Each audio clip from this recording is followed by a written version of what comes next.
Calon Wakil Presiden nomor urut 2 Gibran Raka Buming Raka berkampanye dengan cara berbeda dari biasanya saat di Pasar Kosambi, Bandung, Jawa Barat pada Selasa 30 Januari 2024.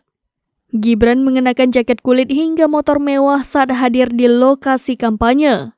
Berdasarkan tayangan di Facebook Tribun Jabar, terlihat Gibran dikerubungi ibu-ibu yang hendak meminta foto. Terlihat Cawapres nomor urut 2 itu turun dari motor mewahnya dengan mengenakan jaket kulitnya. Sejumlah pas pampres terlihat ikut mengawal putra sulung Presiden Jokowi tersebut. Motor yang dinaiki Gibran itu bermerek Royal Enfield yang diduga berjenis Meteor. Harga motor tersebut di tahun 2024 diprediksi mencapai 109,8 juta rupiah.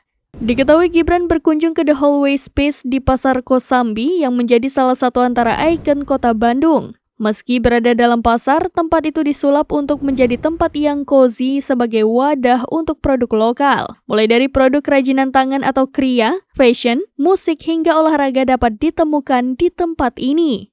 Sementara itu saat hendak masuk ke Pasar Kosambi, Gibran membuka jaket kulitnya.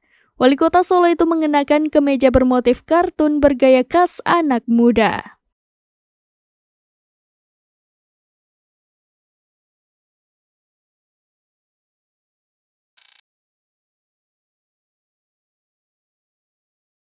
Download Tribun X sekarang, menghadirkan lokal menjadi Indonesia.